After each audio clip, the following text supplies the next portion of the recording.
Hello, and welcome to the Metropolitan Elites. Elite.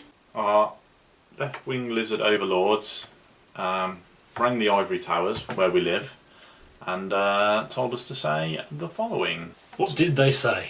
What did they say? It was a surreal homage to a TV show called Black Mirror with a story about the Prime Minister.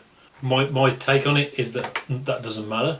We know he was a member of these sort of societies who did all weird stuff. It's not that kind of weird stuff that's the problem. Burning a £50 note in front of a beggar, that's more of a problem. Yeah. But even that, it's there to distract us from incompetence. You remember Omnishambles? But they've got so good at the spin and everything that that's not there in the news, that they are incompetent. Yeah, it's amazing. The story literally lasted a day, maybe two at a push. As a signed up lefty, I look at this in aghast and think, Jeremy Corbyn's only got to have a hair out of place and he's in the news for a week solid. Yeah. Full guns blazing. You know, this is... He's married the IRA. Yeah.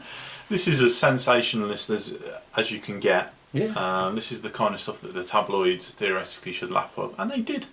They did, yeah. There was a thing like the BBC wasn't going to cover it, which on the one hand is a very, on its own, I agree with the sentiment that it's irrelevant. But of course, imagine if Jeremy Corbyn had got caught doing that. Yeah, it would be... Wall to wall, worldwide. 3 months. Yeah. Yeah. For 5 years. There's been nothing else. He'd just be called the pig. Yeah. All the reporters would just say the pig is out again. So, yeah, it's just an interesting observation for all these people that think how biased the media are against the right. That's obviously not true, is it? Although this is a right-wing newspaper having a pop at a right-wing politician. Yeah, well, there is reasons for it, and that the guy that wrote the book, Ashcroft, and all that, is that they've got various axes to grind. Yeah. And they're serialising his book. And he'll be able to... someone made the obvious point that he's a very rich man and he can fight his own libel battle, so the Mail haven't got anything to worry about publishing it. It will shift quite a few newspapers. It'll drive quite a few hits to the website. It's the kind of thing Daily Mail readers will read and say, that's disgusting, while their leg jiggles up and down. Outraged. Outraged. And they'll have lots of imagination about how it was done. Yep. That kind of person. In other news, we've had the Lib Dem conference. Did we? Week. Yeah. Oh, right. I think I remember something. Some guy, Farron or something. Yeah, he used to be a bit of an event. He used to be a politician. Yeah. I remember. Yeah. We've got 8 MPs and, they're larking around, having a laugh, basking in their irrelevancy, having a pop at Labour. And the stuff about, actually what's going to happen is, all the Labour people, they're going to move to the Lib Dems now. Yeah. No, they are. And we've had one Lib Dem councillor defect to the Labour Party. Oops. Interesting, yeah. But actually, Tim Farron, in the past he said some quite sensible things, so hopefully we can get a little bit of sense back into politics. That used to be the Lib Dems' speciality, wasn't it? The sensible party. Yeah. But yeah, I mean, it's been typically uneventful, apart from that comment about defection. Yeah. If you want to know anything else about the current politics that's happened this week, just watch one of our old videos, because it's still the same stuff. It is pretty similar. A lot of immigration. This George Osbourne thing going over to China, that's quite interesting.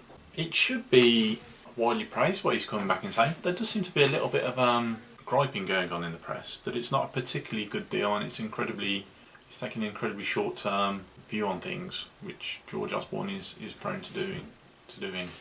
Yeah.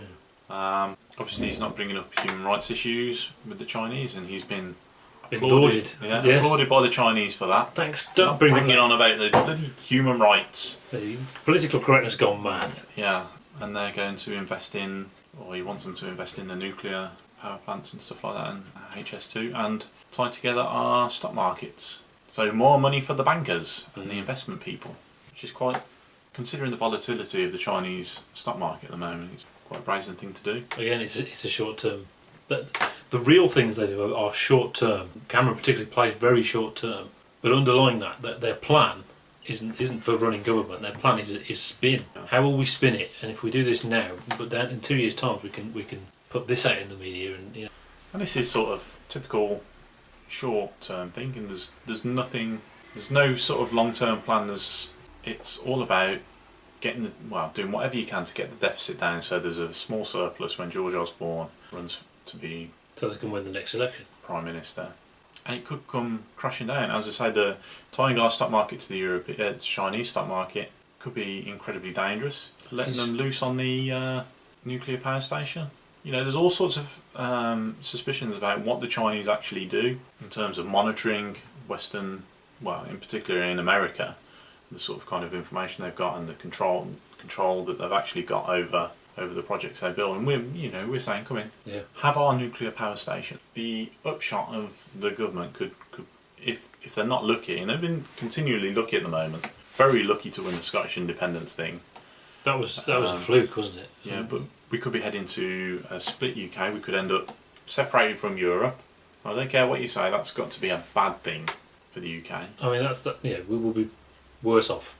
We will be worse off. We will be worse off. There are reasonable arguments for leaving, but we will be worse off. If we're going to leave, let's leave by design, not because we've got some spiv in control who's doing whatever he can just to get by on a week to week basis. And don't do it for the wrong reasons. I mean, that's the problem, isn't it? It's that if Cameron just responds to the tabloids. Yeah. The tabloids switched for a day on immigration. He did too, for one day. Well, Tim Farron made the point, which is actually, why he's actually quite a sensible politician. David Cameron's response to the 3-year-old child washing up on the beach was media management. Yeah, that's what it was. How dark is that? It was to remind everyone that he was a father, and therefore he gets a pass on this sort of thing. Mm. So anyway, yay! We're all gonna die. We should be jubilant because Jeremy Corbyn's winning, and this is interesting. Yeah, Bernie Sanders. There was a poll quite recently. He's opened up a 16-point lead on Hillary Clinton in New Hampshire. Yeah. Now imagine the scenario. In every poll, Bernie Sanders beats Donald Trump. Imagine Donald Trump wins the Republican nomination. Bernie Sanders becomes president. How does Jeremy Corbyn look then? Yeah. They say the exact same things. Yeah. Suddenly, Jeremy Corbyn won't seem so ridiculous. Yeah, but I mean, Trump versus Sanders. I mean, how's that going to play? Surely, I assume Trump would have the media on his side. I'm not sure. Because they don't like either of them, really, do they? So Fox has digged into both of them, and Fox would back Trump, obviously, in the end, wouldn't they? Yeah, but I mean, he sort of said he's refusing to ever do an interview for Fox ever again. So he'd probably win the nomination. But I tell you what, having read about, I mean, we did the Republican guys, didn't we? We didn't research all of them, but this guy Ben Carson, who apparently he's come in second place at the moment, he's a raving lunatic. He thinks Darwin was possessed by a ghost. He thinks the Big Bang Theory is the work of the devil. He didn't say the devil. He said the adversary, and he uses this twisted, messed up science, bits of science, the second law of thermodynamics, blah blah blah, blah something else. But gets it wrong, but kind of twists it around to say, well, therefore, all those scientists, what do they know about science? Terrifying individual. Would probably start World War III because of Satan in his head telling him or something. And Trump seems, an amusing, stupid businessman who, would just try and make lots of money. Yeah. By comparison. So, So do you think Sanders would beat Trump? Yeah. They talk, because their issues are actually very, very similar. It's about stopping money flowing out of the United States to all these other places, rebuilding, getting decent money for people. Although Donald Trump is a little bit reticent about the minimum wage. The thing is, Bernie Sanders has a lot more about him. He can justify it, yeah. Whereas Donald Trump is just assertion. Yeah, it's spin, isn't it? It's wishy-washy. I mean, he can be convincing. There's no doubt he's got that type of personality. But I think if you got them in a room debating, there's only one winner. Well, yeah. He would Bernie Sanders would absolutely crucify him. It's like Nigel Farage versus Jeremy Corbyn. Yeah. If Nigel Farage was the leader of the Tory party and there was an election and Jeremy Corbyn was on the opposition, that's what it's like. I can't even imagine it. I can't even imagine watching the debate. Yeah. Be good though. Maybe it'll engage people. Bernie Sanders is a seasoned politician, and he, like Donald Trump, he's been amazingly consistent over his political career. He's seen the same issues, and it's suddenly starting to chime with people, and they're seeing it actually just like here. Yeah, and it could be just his time. I don't think Donald Trump realistically going toe to toe with Bernie Sanders. He'll be able to get the money, he'll be able to do the attack ads, but Bernie Sanders seems to be able to sidestep that. Yeah, because he just says the things. He doesn't do any of the spin stuff, and Trump is the opposite in that he's all catchphrases and silly stuff. Yeah. So there you go. Yeah, it could have a profound effect on domestic politics here in terms of Jeremy Corbyn and let's say Boris Johnson. I think the the Tories leadership of the Tory cut, it would look remarkably similar. Yeah, I think given that outcome, the Tories would have to get Boris as leader. He would be their best chance. Yeah. But again, it wouldn't be clear who would win. That would be, well, we'll see. It's all hypothetical. 5 years is a long time.